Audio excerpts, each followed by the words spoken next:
ओंकारं बिन्दुसम्यक्तं नित्यं ध्यायन्ति योगिनः कामदं मोक्षदं चैव ओंकाराय नमः।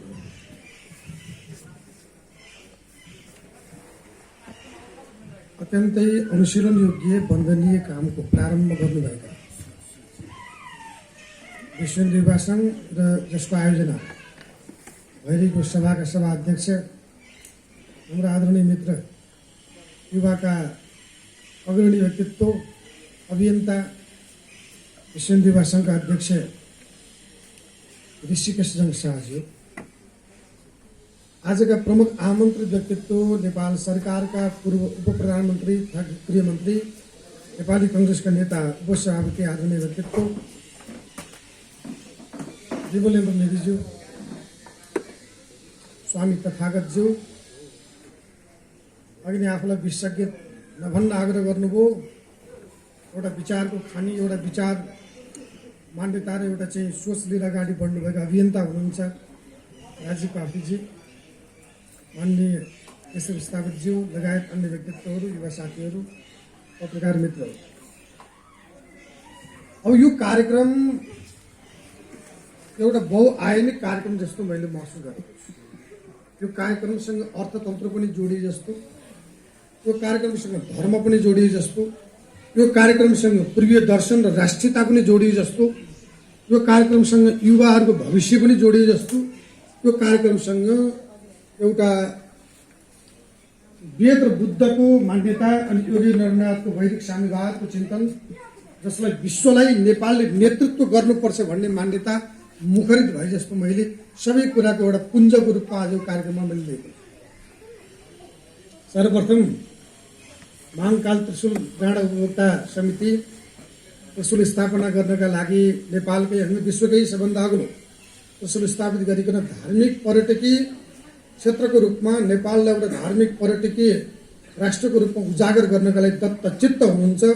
यो सतत प्रयासमा लाग्ने तमाम युवा साथीहरू, आयोजक परिवारलाई हार्दिक साधुवाद, सम्मान, आभार व्यक्त गर्न चाहन्छु।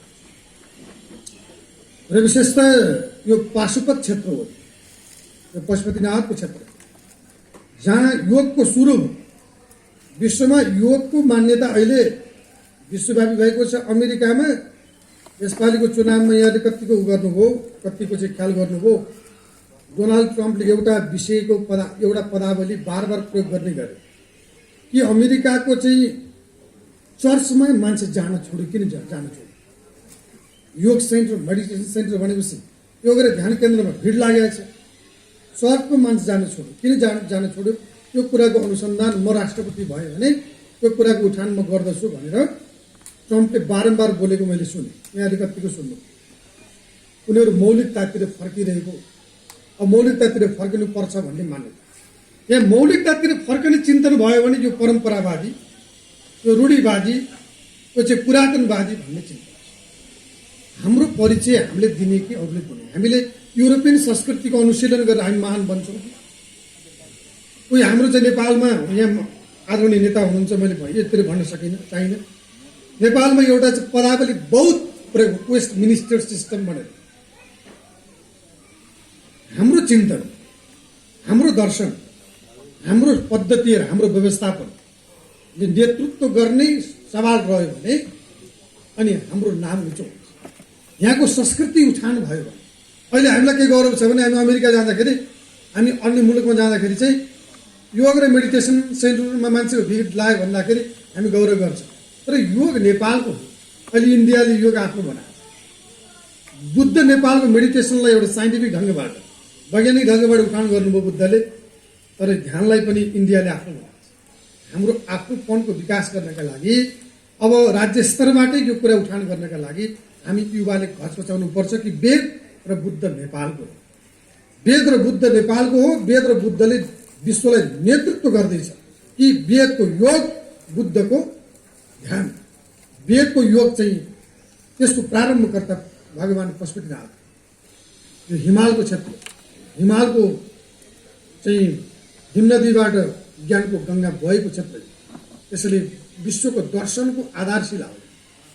तपाईँले पुँजीवाद अध्ययन गर्नुभयो र कौटिल्यको अर्थशास्त्र अध्ययन गर्नुभयो, तपाईँले मार्क्सवाद अध्ययन गर्नुभयो, तपाईँले रामराज्यको अध्ययन गर्नुभयो एकपल्ट, तपाईँले सम्पूर्ण पद्धति र व्यवस्थापन पूर्वबाट गएको तपाईँले पाउनुहुन्छ। वैदिक अर्थतन्त्रको चाहिँ मान्यतालाई चाहिँ पश्चिमाले अनुशीलन गरेको, किनभने यहीँबाट एउटा सानो उदाहरणमा धेरै चर्चा गर्न चाहन्न, वक्ताहरू धेरै हुनुहुन्छ, मान्यज्यूलाई अलिकति धेरै समय पनि छैन। कृष्ण भगवानले मजदुर किसान र गोठालाको लागि राज्य स्थापना गर्नका लागि सङ्घर्षरत हुनु। उहाँ सामन्ती रूपी राज्य व्यवस्थाको कंशको राज्य सत्तालाई विस्तारित गर्दै मजदुर किसान र गोठालाको राज्य स्थापना गर्नु र पछि चाहिँ मार्क्सले 18औं शताब्दीतिर चाहिँ मार्क्सवादी चिन्तक आदरणीय माननीय केशव स्थापित पनि हुनुहुन्छ। मार्क्सले के गर्नुभयो, पुँजीपति वर्गको चाहिँ राज्य सत्तालाई विस्थापित गरेर उहाँको भाषामा प्रोलेटारिएट भन्नुभएको छ, उहाँले सर्वहारा वर्गको चाहिँ अधिनायकत्व स्थापना गरे। त्यो चाहिँ सामन्तवादको अन्त्य गर्ने परिकल्पना गर्नु। कृष्ण भगवानले कंशरूपी सामन्तवादको समूल अन्त्य क्रियाकलाप गरेर देखाउनु। मार्क्सले सपना मात्र देख्नु। मार्क्स जन्मेको कहिले, कृष्ण जन्मेको कहिले। त्यही भएर यो चाहिँ के अरे द आइडल स्टेट भन्ने एउटा किताब छ, तपाईँहरूले हेर्नु पनि भयो होला। पश्चिमा दर्शनमा असाध्यै चर्चित किताब हो यो, रिपब्लिक भन्ने किताब। यो चाहिँ झन्डै 2400 वर्ष अगाडि प्लेटोले लेखेको ग्रिसमा। त्यो किताबमा पुरै वेदको सभ्यता र वैदिक मान्यता उहाँले अनुशीलन गर्नु।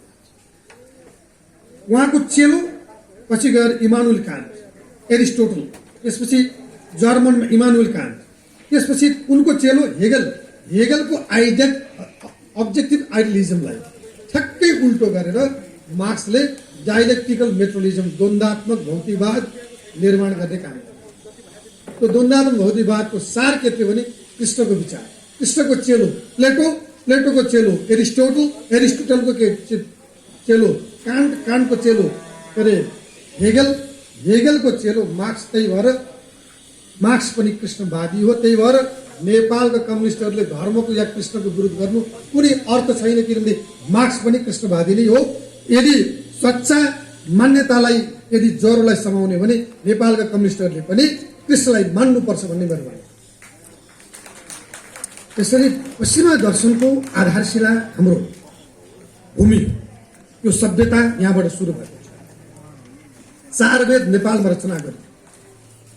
साम्यवाद कल्पना गर्नुहुन्छ भने रामराज्य, जहाँ भोग हुँदैन, जहाँ शोक हुँदैन, जहाँ रोग हुँदैन, त्यो मान्यता हाम्रो वैदिक मान्यता। त्यही कुरालाई पछि हाम्रा योगी नरेन्द्रनाथले वैदिक साम्यवाद भन्ने पुस्तकै लेख्नुभयो।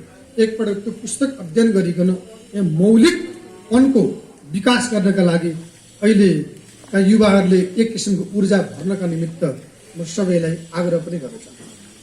त्यसैले हामीले हाम्रो मुलुकलाई विश्वमा चिनाउने अभियान जुन विश्व हिन्दू युवा सङ्घले गरेको छ अत्यन्त सराहनीय, अत्यन्त मननीय र भावी पिँढीलाई आफ्नो पहिचान र परिचय विश्व स्तरमा उठान गर्ने, जागृत गर्ने, मुखरित गर्ने कुरामा दत्तचित्त भएर लागेको यो परिवेशमा विश्व हिन्दू युवा सङ्घलाई हार्दिक साधुवाद, सम्मान, आभार र उत्तरोत्तर प्रगतिको पनि कामना गर्न चाहन्छु।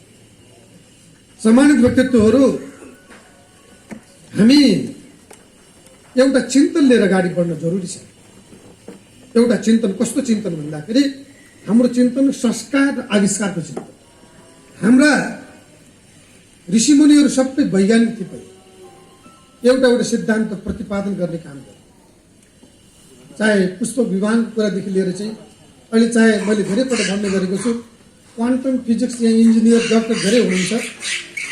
क्वान्टम फिजिक्समा एभ्रिथिङ इज एनर्जी प्याकेट भनेर जुन चाहिँ सबै कुरा स्रोत भनेको शक्ति हो, शक्तिमय छ संसार, सबै पदार्थमा शक्ति विद्यमान छ भन्ने कुरा जुन प्रमाणित भएको छ, त्यो कुरा हाम्रो दर्शनले पहिले सर्व खल्विदम ब्रह्म अहम ब्रह्मास्मि या ब्रह्मार्पम ब्रह्म हवि ब्रह्माग्नु ब्रह्माहुतम ब्रह्मैव तेन गन्तव्यम ब्रह्म कर्म समाधि, सबै कुरा शक्तिमय छ भन्ने कुरा हाम्रो दर्शनले बोलिसक्यो। विज्ञानको पहिले उजागर गरिसकेका छ। धेरै ठाउँ मैले भन्ने गरेको छु, अहिलेको परमाणु, त्यो त्रिशूलले परमाणुको सङ्केत गर्छ। एउटा परमाणु बन्नको लागि इलेक्ट्रोन, प्रोटोन र न्युट्रोन चाहिन्छ। त्रि भनेको 3टा, शूल भनेको मान्यता, दर्शन हो। शूल भनेको युग पनि हो, आदि मध्य र अन्त्य पनि हुन्छ। त्रिशूल भनेको चाहिँ 3टा शक्ति हो। 3टा शक्ति भनेको इलेक्ट्रोन, प्रोटोन र न्युट्रोन। यो पदार्थलाई हरेक पदार्थलाई टुक्राउँदै टुक्राउँदै टुक्राउँदै टुक्राउँदै जान्छ। त्यो चाहिँ अन्तिममा एटम अहिले त हुन्छ जेड पार्टिकल, त्यस पछाडि गड पार्टिकल भनेर चाहिँ हिग्स बोसन यो सिद्धान्त पनि आइरहेछ विश्वमा। त्यो स्तरमा गएर स्टडी गर्दाखेरि चाहिँ इलेक्ट्रोन, प्रोटोन र न्युट्रोनमा इलेक्ट्रोनको एउटा कस्तो डुएल नेचर हुन्छ। इलेक्ट्रोनको एउटा चाहिँ पार्टिकल नेचर हुन्छ, अर्को वेभ नेचर हुन्छ।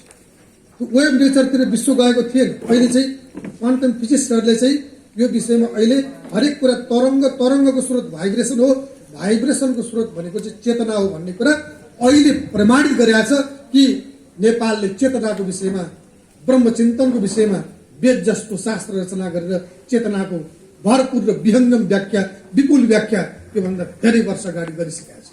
त्यसैले विश्व दर्शन पूर्वीय दर्शनकै एउटा मूलधारमा समाहित भइरहेको छ। पूर्वीय दर्शनकै आधारमा विश्व दर्शन चल्दैछ। यो संस्कारको कुरा, आविष्कारको कुरा। अब संस्कार जन्ने विषयबाट हेर्ने भने हाम्रो दर्शनले बिहान उठेदेखि बेलुकासम्म के गर्ने, कसरी जिउने, कसरी सुत्ने, कसरी फर्कने, कता फर्कने, कता उत्तर फर्किने कि दक्षिण फर्किने कि सुत्दाखेरि उड्दाखेरि कसरी फर्कने, कसरी आफूलाई चाहिँ सन्तुलित गर्ने, सन्तुलन, व्यवस्थापन र समन्वय, यो तीनटा चिजको वास्तवमा हरेक जीवनको हरेक आयाममा यो तीनटा चिज चाहिन्छ। यो तीनटा चिज हाम्रो वैदिक दर्शनले संस्कारमा व्याख्या गरेको छ। त्यसैले वैदिक दर्शन सबै कुराले परिपूर्ण छ। यो विषयमा हाम्रा युवाहरूले बुझ्न जरुरी छ। पश्चिमा दर्शनको अनुशीलन भई पश्चिमा दर्शनको अध्ययन गर्नुपर्छ। म पनि बाइबल पुरै अध्ययन गरेको मान्छे, तर तपाईँले बाइबल अथवा पूर्वीय दर्शनको अध्ययन गर्नुहोस्, वेद र बुद्ध दर्शनको अध्ययन गर्नुहोस्, जमिन आसमानको फरक पाउनुहोस्। त्यसैले हामी विचारले चल्नुपर्छ। हामी रूढिवादी होइन, शास्त्रीय पण्डित होइन, हामी संस्कार आविष्कारले चल्नुपर्छ। हाम्रो सोच चिन्तन त्यो विहङ्गम क्षितिजलाई चुम्नका लागि अगाडि बढ्छ।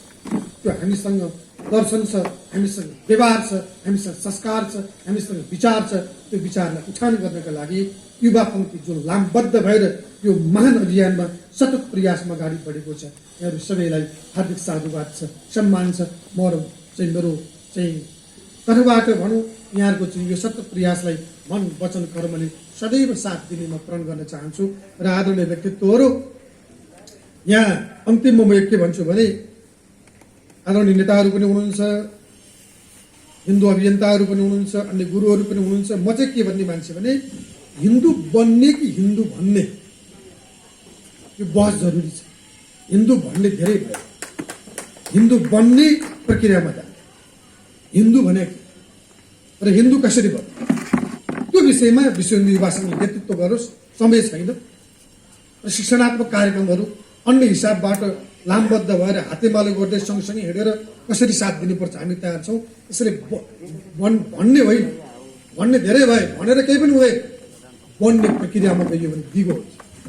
त्यसैले त्यो आदर्श र मान्यतालाई अनुशीलन गरी अगाडि बढ्ने काममा लाग्नु होला।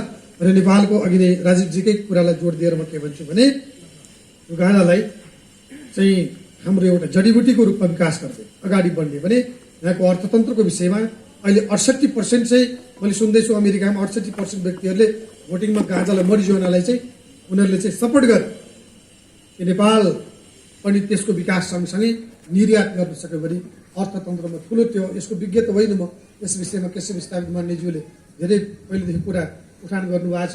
राजीवजी प्रेम यहाँ अनुभवी हुनुहुन्छ, त्यसले गर्दाखेरि म भन्न चाहिनँ। त्यसले हामीसँग जे छ त्यसकै उठान गर्ने। हामीसँग संस्कार छ, हामीसँग जडीबुटी छ, हामीसँग विचार छ, हामीसँग दर्शन छ, हामीसँग आविष्कारका आयामहरू छन्। यी बहुआयामिक पाटोबाट हामी उठेर विश्व सामु हाम्रो नेतृत्व स्थापित गरेर one day Nepal will lead the world, एक दिन नेपालले विश्वलाई नेतृत्व गर्नेछ भन्ने सङ्कल्पमा सबै व्यक्तित्वहरू समाहित हुनका लागि हार्दिक आह्वान गर्दै मेरो वाणीलाई यही विराम गर्दछु। नमस्कार।